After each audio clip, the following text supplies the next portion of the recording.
I have a wall of photographs in my home, an eclectic mix of portraits of icons and ordinary people.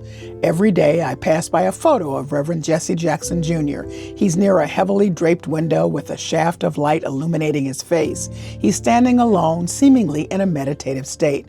It was a quiet moment captured on the 1984 presidential campaign trail when he ran for the Democratic nomination. The photograph, taken by one of the dozens of Black photographers and journalists who covered the campaign, understanding the historic importance of a Black American running for president of the United States.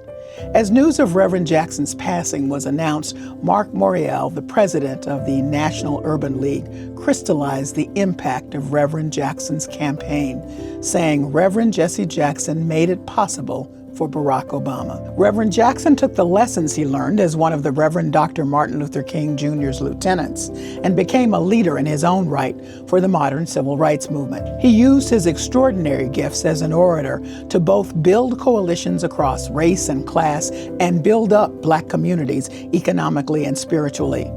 I grew up listening to the weekly radio program of the Chicago-based meetings of his Rainbow Push Coalition. At my parents' house, it was appointment listening. I can still hear the crowd shouting his signature mantras, "I am somebody," and "Keep hope alive." I didn't realize then that Reverend Jackson was blazing trails that opened up doors for Black journalists like me and Black Americans in general. So it feels right that Reverend Jackson died during Black History Month because he was Black history.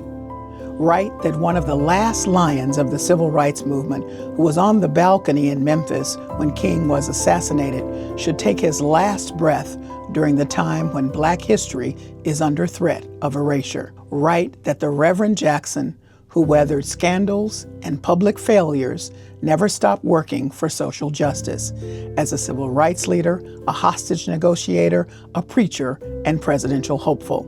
He admitted, "I am not a perfect servant. I am a public servant doing my best against the odds.